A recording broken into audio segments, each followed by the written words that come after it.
All right, looks like we are live. Welcome back, everybody. Pitchside with Parker to another Pitchside live stream.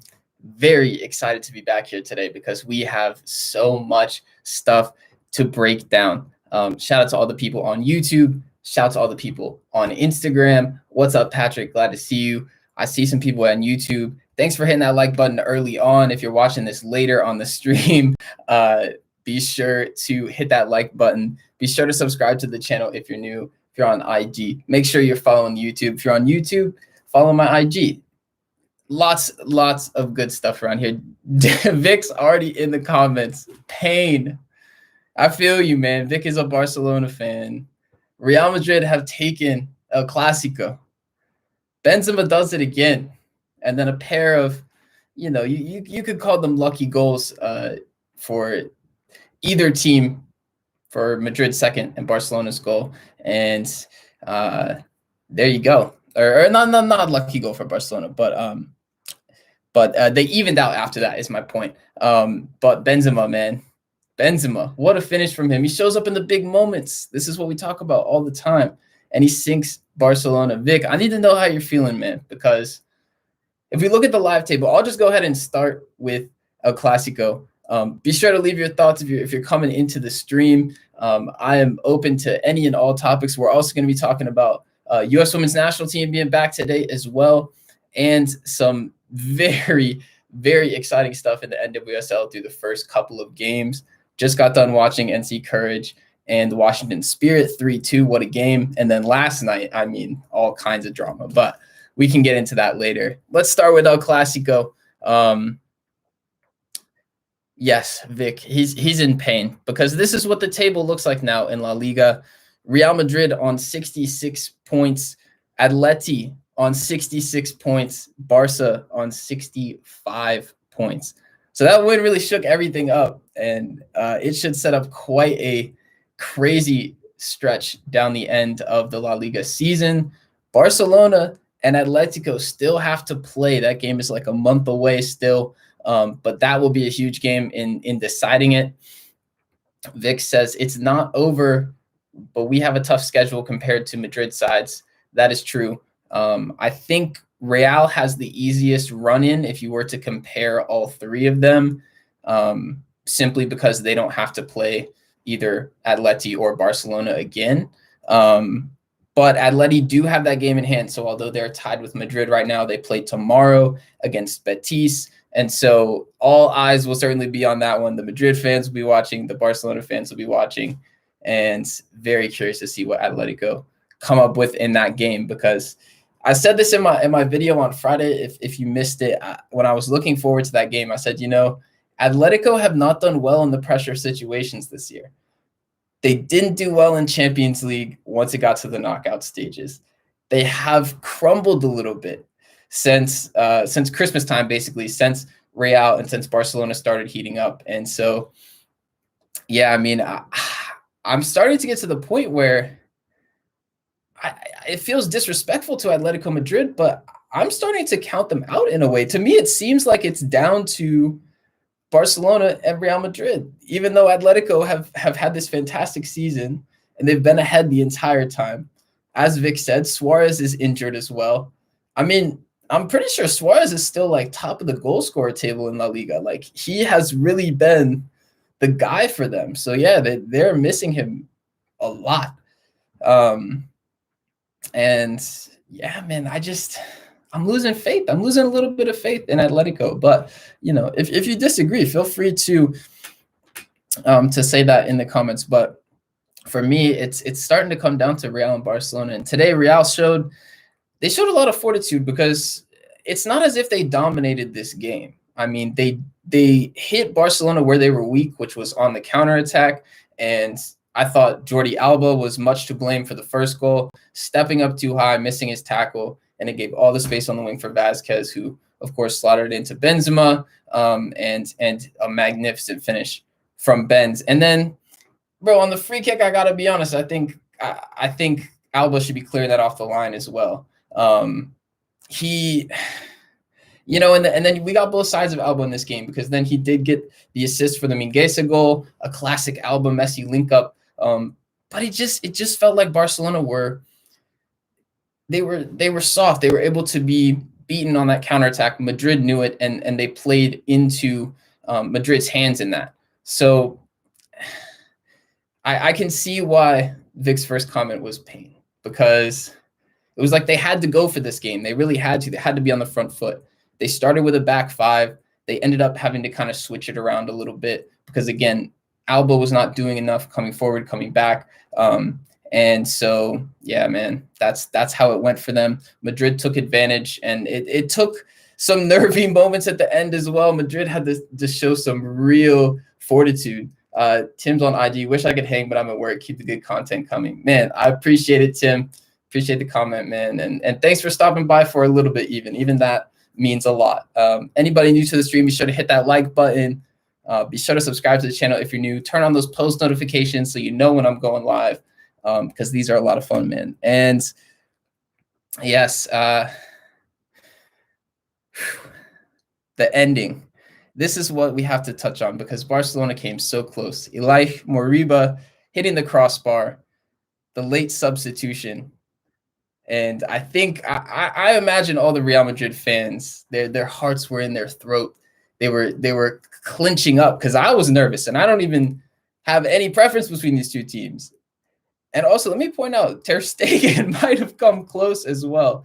I was talking to Vic about this throughout the game at the end, but Ter Stegen had a little chance when he came forward, volleying that as well that got blocked. So it all came down to the last seconds. But indeed, Barcelona could not find the equalizer, and so they are in this position, third in the table in La Liga, and behind Real Madrid and Atletico. What a week as well for Real Madrid. I mean, if we looked from a Madrid standpoint, they throttled Liverpool midweek.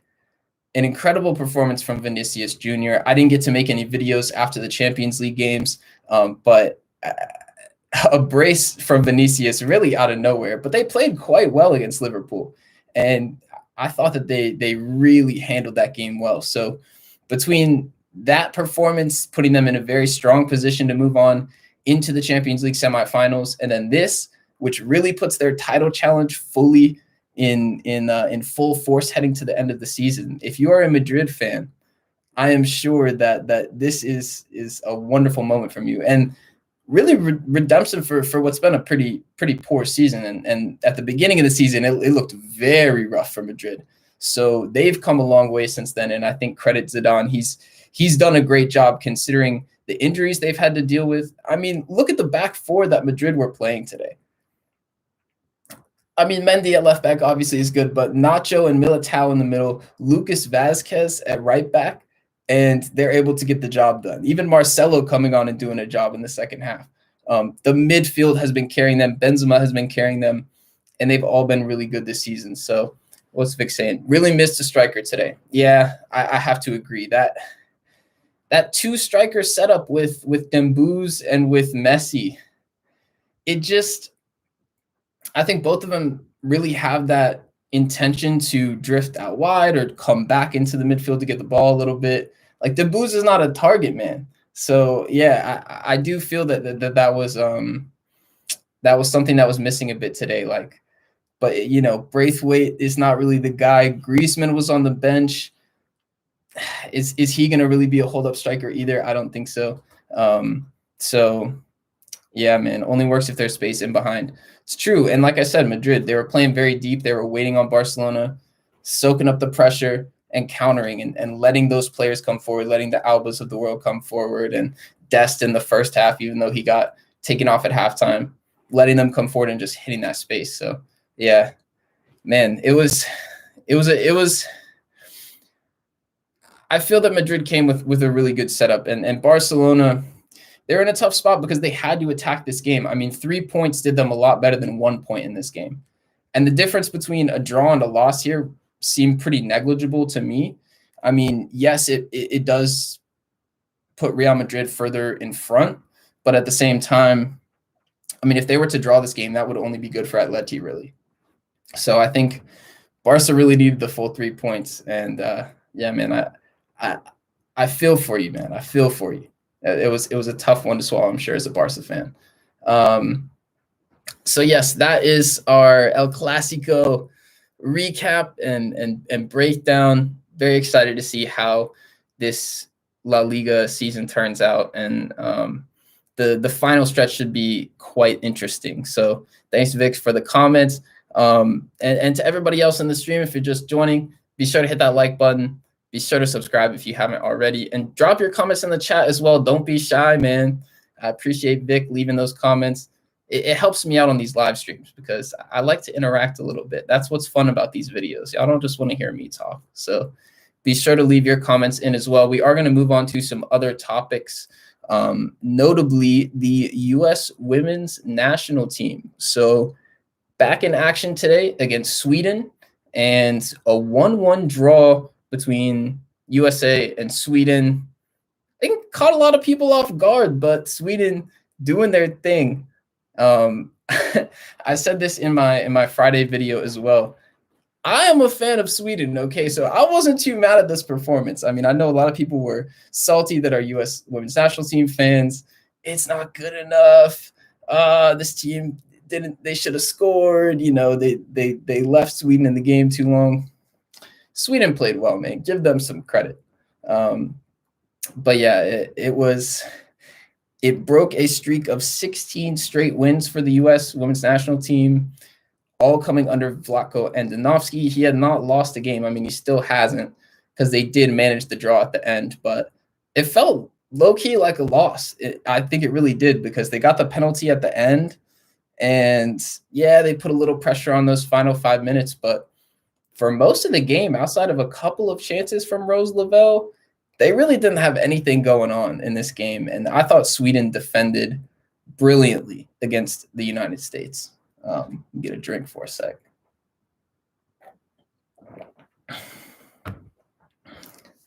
I tweeted this throughout the game, but I felt like the 3-4-3 that Sweden used was really effective against the United States.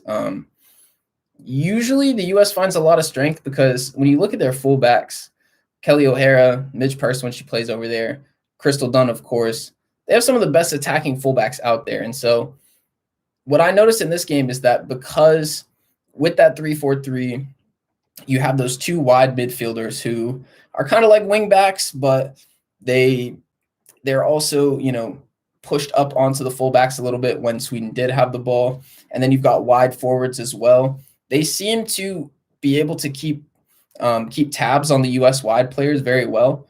And I felt like this was the first time in a long time that I had watched a U.S. game and they weren't able to cause problems on the wing. Like, usually they start a lot of their attacks out wide, and it's going out to in. When you think of the way that their strikers play, like the wide forwards, you know, Rapinoe, Press, Lynn Williams, when they're out wide, they like cutting inside, getting overlaps from the fullbacks. And that just wasn't happening at all in this game. Like, Sweden had the extra player out wide every single time, and it left space in the middle, but the U.S. just didn't really exploit it.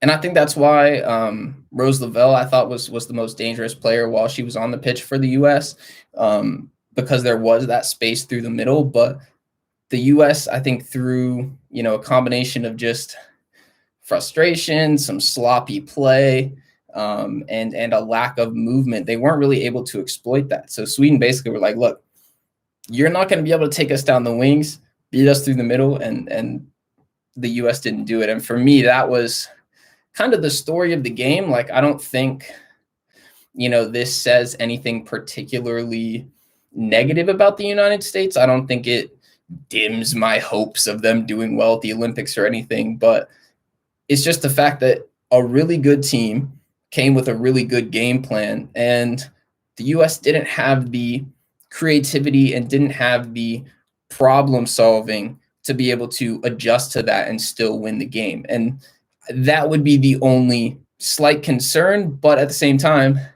you don't develop that unless you're consistently playing against good teams. So that's the whole point of these friendlies. I think that's what you really take away from this game, is that the U.S. needed this. They needed a team to really test them and see how they would respond. And in this game, Simply put, they didn't respond well enough.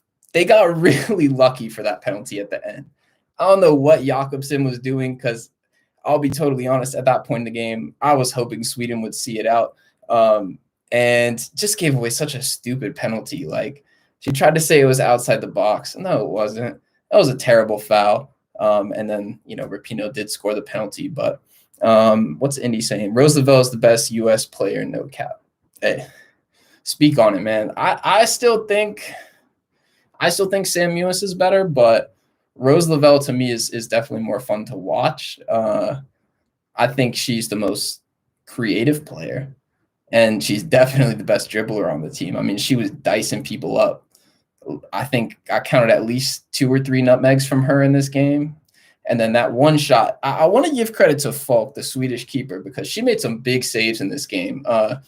The save on Lavelle in the first half was really good. I think if Lavelle had scored that, it would have changed the game a lot. And then she made one really good save in the second half as well, on Megan Rapinoe at the near post. So, credit to her. She had a really good game, and I thought the whole Sweden backline defended really well as well.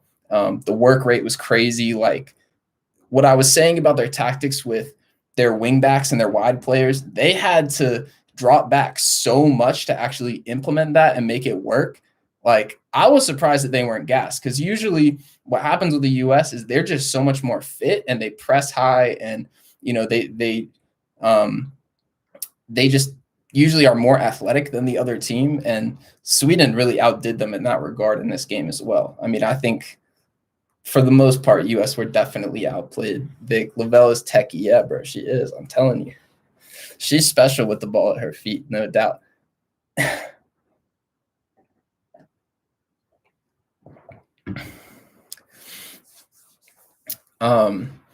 Which also raises the question of, like, why is she not playing more at Manchester City? Because I don't know. I've heard people say that it's just like their formation. They don't play with a 10. Like, bro, she plays 8 for the U.S. I don't really understand how that gets her out of the team. I know there's a lot of talented players at City, but, Gareth Taylor needs to get it together, because if she's not playing there, I feel like she's just going to leave Man City. She's way too good to be sitting on the bench. Whether you think she fits in your system or not, like, if she's consistently going to the U.S. national team and showing that most games, more than not, she's the best player on the field, like, especially in the attack, yeah, you've really got no excuse to not be playing her on your club team. So I feel like I hope she comes back to the MLS, because I would really, or the NWSL rather, because I would really like to see her playing domestically again. And OL Reign has her rights, so man, I've heard of that team. They could be kind of spicy.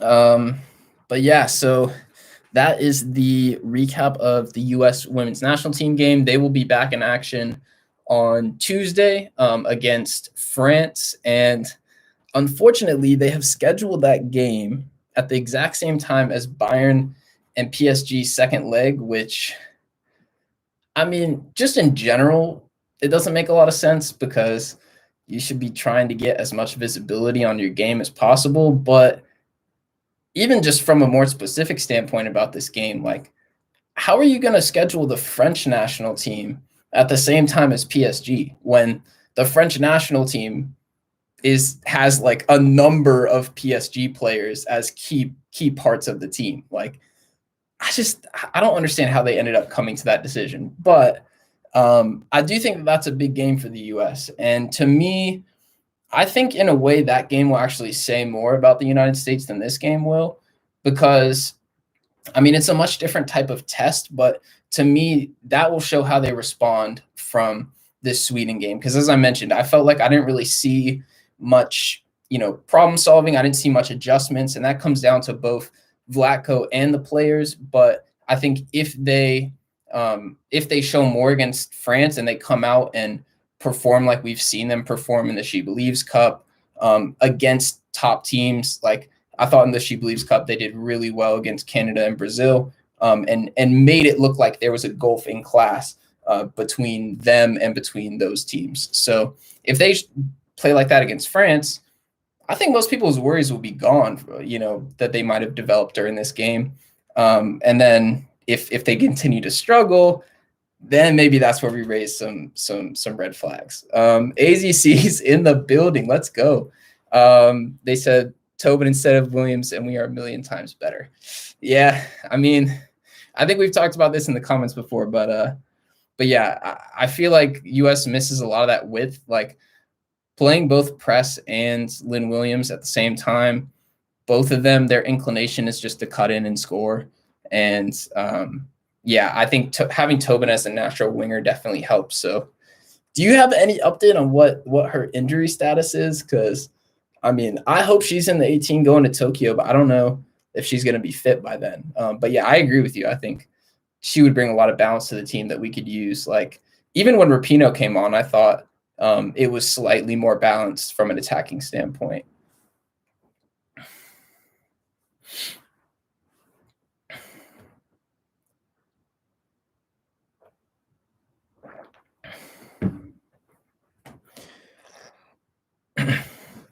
But yeah, that is gonna pretty much do it for the U.S. Women's talk. If you're new to the stream and that's what you were looking for, feel free to scrub backwards a little bit on YouTube. The other main thing that I wanted to jump into for the last kind of section of this is talk about some of the NWSL action that we've seen last night and throughout today. Even, I mean, there's another game that I believe has already started, but just got done watching NC Courage versus Washington Spirit. What a game that was, 3-2. And I think, to me, those are the two best teams in the East Division. So, I mean, that could very much determine who ends up in the title game towards the end of this. But a nice performance offensively, I thought, for NC Courage. And Washington Spirit, Trinity Rodman, rather, her scoring her debut goal on her NWSL debut with her first touch as well. And what a goal it was. And then Matthias as well for NC Courage with just an absolutely filthy chip shot. Yeah, that game was quite entertaining. It was happening during the Clasico. So if you missed it, definitely go look up the highlights for that one.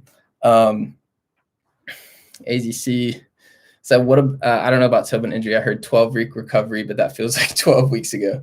That's what I'm saying. I feel like people have been saying that she's a couple weeks out for like a long time at this point, but I hope she's doing all right, because as somebody myself who's dealing with some physical therapy and injury recovery right now, man, it can just be demoralizing, especially when you get like little knocks as you're trying to come back from it. Like, I hope that that's not what she's going through, but I'm sure she's got the best of staff working with her.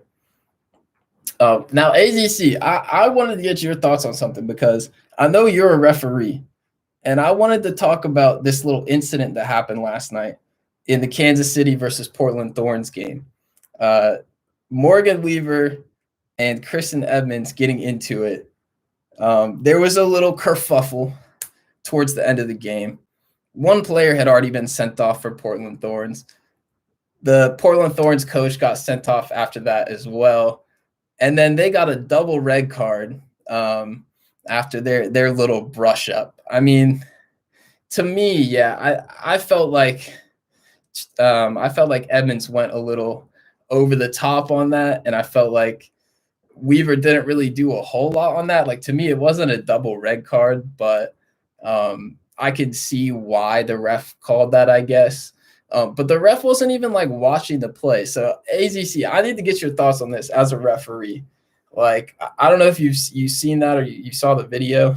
That was amazing. Can't help but love Morgan Weaver. That one was insane. Yeah. I mean, look, she stood up to her. Like, she squared up. She was about it, but she wasn't like, she was clearly trying not to get sent off, which is why I was like, okay, why did she end up getting a red card? Because I feel like she purposely didn't swing back after Edmonds hit her in the face. So, but what I was really impressed about that is that she got hit in the face, and then she just stood there and kept jawing at her. Like, she didn't. If that was a men's game, I promise you, like, the moment either one of them even got close to touching the other person, they would have been on the floor. They would have been running up to the referee, doing all kinds of stuff. Way too many reds, but when that happens, you can do it. Yeah. Fair enough. I mean, what I saw watching the game was that the ref, like, her back was turned when it happened. So I don't really understand how you could not see the play and then you could just go back and give 2 reds when they don't even have video review. And the other AR was like on the far side of the field. So I don't know who actually saw it and told them that, but I don't know. I thought it was a little unfair to Morgan Weaver. I wonder if her suspension will get I know they're appealing it, so I wonder if it'll get thrown back. But the Vic said Neymar would have done a backflip. Man, Neymar would have set the he would have got a 10 at the Olympics for some gymnastics for whatever he was doing after that, bro. That we would have never seen the end of it. He'd still be rolling right now if Neymar was in that fight. Definitely. But it was like, I think what made it such a crazy moment was that, like, you just don't see that type of thing in the NWSL at all. Like, you hardly ever see red cards, period, let alone like people actually physically confronting each other and making contact with each other. Like, I don't know. I guess I've just been so brainwashed by watching soccer and all these like fake fights and people never actually, like, you know, they never actually really get into it. I was just taken aback. I was like, whoa, you know, what just happened? But yeah, like, the other thing I got to say about it is Portland Thorns. Why are you tweeting that out from your main account? Like, they tweeted Morgan Weaver's innocent and post the video. Like, to me, that was just, I just didn't like that at all from them. I didn't think that was very classy. And especially, like, Morgan Weaver was absolutely not innocent at all. Like, she was literally wrestling with Edmonds. You never break up a girl fight. Yeah, facts. I mean, yeah, their teammates were really the only ones who broke it up. Like, I don't think if the teammates ran over, I don't think that they would have stopped. Like, I think that was going to keep going, really.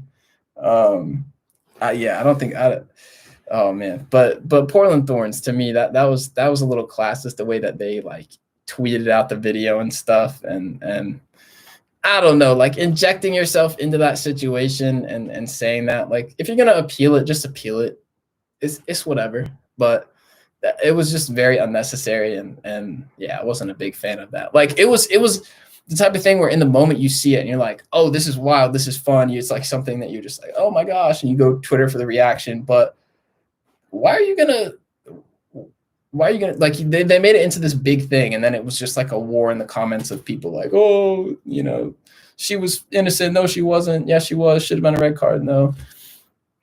There was fans, and it was cool to see Providence like that. Yes. Oh my gosh. It was so nice to see fans back in the stadium. Like, it just raises the intensity up, and it God, it was a sight for sore eyes. It was like, it just filled me up. Watching this soulless soccer with fans out of the stadiums, it's getting so old at this point, and I was very happy to see. I mean, that's one of the best atmospheres in the U.S. One of the best atmospheres anywhere, really, at Providence Park. So even though I think it was only like, I don't know, a third full or something like that, yeah, it was nice to have the energy, and especially when like the red cards were getting thrown out and the ref, who had just like a terrible game overall, every time she'd make a bad call, to actually get to hear the real stadium sounds instead of that like fake fan outrage that they play on, like, they press play and it's like, oh, like after the goals. It was cool to hear players and coaches for like a month. Yeah.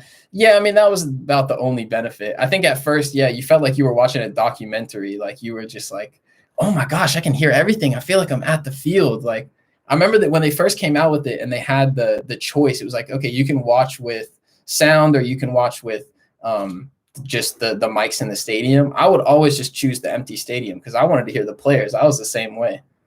Vic said he's gotten used to these fanless games. Yeah, I mean, I've gotten used to it too. You just adapt. Like, if you're somebody who watches a lot of soccer, I'm sure, you know, you get used to it. But it's kind of like AZC said, like, I didn't realize how much I missed it until I saw the game with actual fans in it. And I was just like, oh man. And then you start thinking about all the moments that have happened over like the past year, crazy games where it's just like, man, if that had fans, how crazy would that have been? And from a selfish standpoint right now, let me just go on a little rant, because Arsenal needs to get fans back because these players are just BSing around, and I need the fans to be back so they can boo these people off the field when they have a terrible game, because certain teams are getting away with a lot of nonsense that they wouldn't be getting away with if there was fans in the grounds as well. So, like, genuinely, I think Arteta's job would be more under threat if there was actually fans in the stadium and there were actually people booing them every single game. But, and fans could like walk out of the game when it's going badly. And I think that would happen with a lot of other teams, to be fair, too. Like, even Vic, you're a Barcelona fan. Like, Barca fans would have been pissed throughout this season the way that things have been going for them, too. So I think it would be pretty similar there. I don't know if Koeman would have lasted this long either. So, like, I do miss that aspect, though, because that's a crucial part of a club, like it really determines the outcome of games, and it can, as I'm saying, like, it can literally shape the future of the club and who's in charge and which players end up getting to play and which don't. Imagine the reaction to Villa at home. Oh my God, don't remind me about that game. Jesus. Yeah. Played off the park at the Emirates. Like, it was terrible. I'm thinking of these Europa League games, but you're right. There's been too many to count for Arsenal, to be totally honest. Like, that period in November, December, when Arsenal was like 15th in the league. Oh my gosh. Like, all the red cards that happened. Could you imagine the stadium when those happened? That would have been, yeah, that I don't even want to imagine it. But in a way, I wish it had happened. I wish that they were there, because that's the full experience, So, yeah, I thought that we got a little taste of that with the NWSL After Dark and the fight. The fight was just nuts. But my final opinion on that is that it should not have been a red card for Weaver. It should have been for Edmonds, and I think she'll probably get a suspension as well, because you can't just hit people in the face. Like, I was cool with the good old-fashioned wrestling match. Like, that's going to happen sometimes, but, you can't just hit people in the face. And I don't feel like Morgan Weaver did anything to get hit in the face. So, yeah, we need some 7v7 soccer going. I mean, that Thorns and KC game, if it had gone another 10 minutes, it probably would have been 7v7 by the end of it, to be totally honest. Like, they already finished, 9v10 with the coach sent off? So, I mean, we almost got it the other night. So, I mean, who knows what'll even be in store for the game tonight. But yeah, that was quite something in that game. Let me see if I got anything else. I think I hit on most of the main stuff that I wanted to talk about. There have been some really interesting Premier League games as well. Wolves yesterday getting the last minute winner with Adama Traore. That was crazy, and a huge blow for Fulham. It's starting to look like they might be going down, because I think they're still behind Newcastle, and Newcastle have 2 games in hand in 17th. So that was a huge result. And Fulham, just a crushing blow for them. Leeds beating City this morning, like, that was out of nowhere. I mean, I told y'all in my preview, if you watch the Friday videos, I told you should wake up for that game. And I didn't take my own advice. So I'm sitting here looking like a clown, but I actually missed that game. But Leeds with 10 men going to City and getting the win. So shout out to them, man. It's not really going to matter, like, by the end of the season. I mean, Leeds are going to finish mid-table. City are still going to win the league. But, good for them, man. Like, that's something to hold on to for sure. And, yeah, there's not a lot of teams who can say they beat City this year. So, and then Liverpool, Villa, I mean, more just VAR nonsense in that game. And that was a pretty fun game as well. Unfortunately, Villa could not get a repeat of the 7-2, but I'm sure Liverpool fans would have been very happy to get revenge in that one. Yeah, Leeds did beat City. It was crazy. And then Chelsea, Pulisic scored twice as Chelsea beat Crystal Palace this afternoon as well. So a huge for Pulisic. He's in a good spot form wise. So AZC, you gotta let me know what you thought about that as well. I know you're a Chelsea fan, big Pulisic fan. But he got a brace today, a couple of decent goals. The first one was really nice. Beat the keeper at the near post. And then the second one, he was kind of just like following up on a scrappy cross. But his finishing, he scored both with his left foot, if I'm not mistaken. So pretty impressive from Chelsea. They just absolutely kicked the crap out of Crystal Palace today. Palace are such a weird team. Like, I feel like sometimes they're incredibly difficult to beat, and then sometimes they just get turned over. But that was big for Chelsea, and Chelsea are starting to look like they might do something serious in the Champions League as well. I mean, the form that they showed in this game, and then they handled Porto in that first leg, and so they look like they've already got a foot in the semifinal. And I don't know. I don't know if they're gonna want to. I don't know if you want to play Chelsea. I mean, it's probably gonna be Real Madrid versus Chelsea, which is a pretty wild matchup. But those are gonna be two on form teams at that point.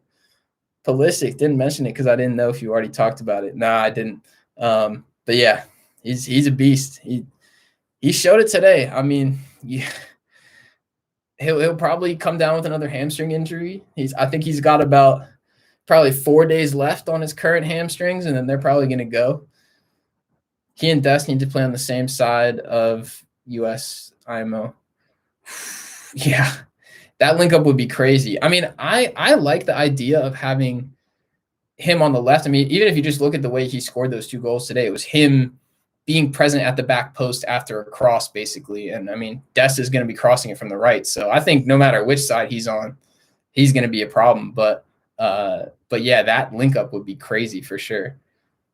Chelsea Real would be a great matchup. Yeah, man. I would want to see it for sure. Gosh, yeah, that's a crazy matchup when you think about it. Also just because of the form that the two are on. But yeah, no doubt, Chelsea Real. That looks like it's going to be that, because I don't think Liverpool are coming back against Real Madrid, and I don't think Porto are either. But yeah, that'll be a tasty little Champions League tie for sure. Let me see what else we got. Don't really have a whole lot else on the old notepad, to be honest. I've been watching a crazy amount today. I'm sure I've forgotten something here or there, no doubt.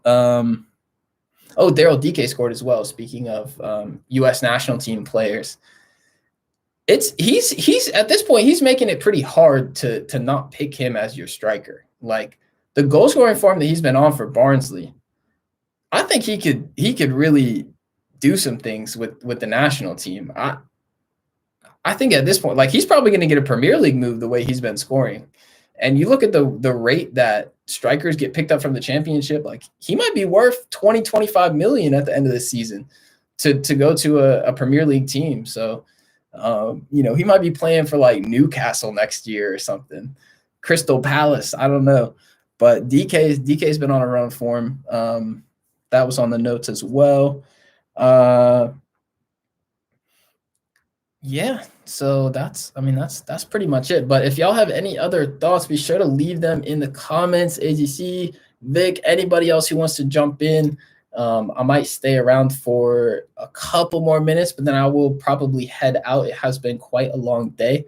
And yeah, we're headed towards the end of the stream. So if you missed anything else, be sure to just rewind. You can watch the rest. But yeah, let me see these last few comments. I told my brother DK should be our future striker. He's a tank. Yeah, no doubt. I mean, he brings a different aspect than a lot of other players do.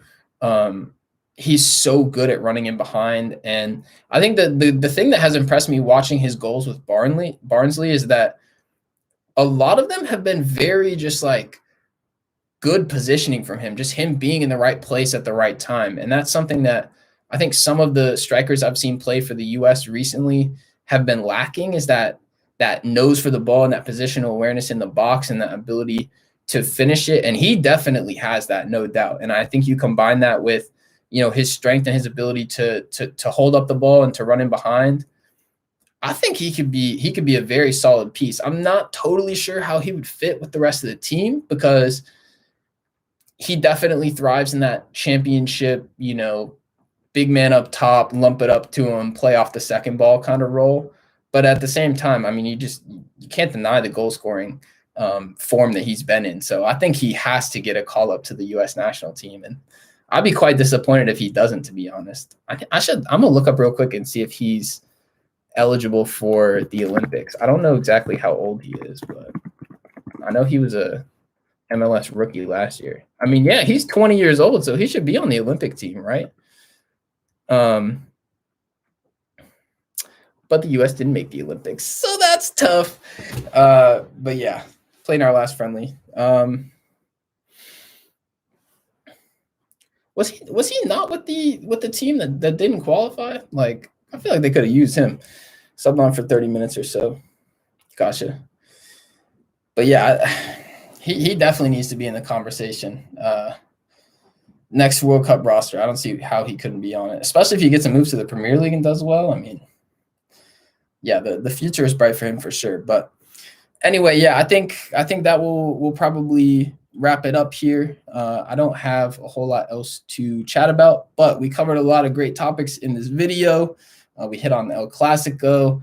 We hit on U.S. women's national team against Sweden, talked about NWSL, and a few of these other headlines. Mad that we missed the Olympics. Yeah.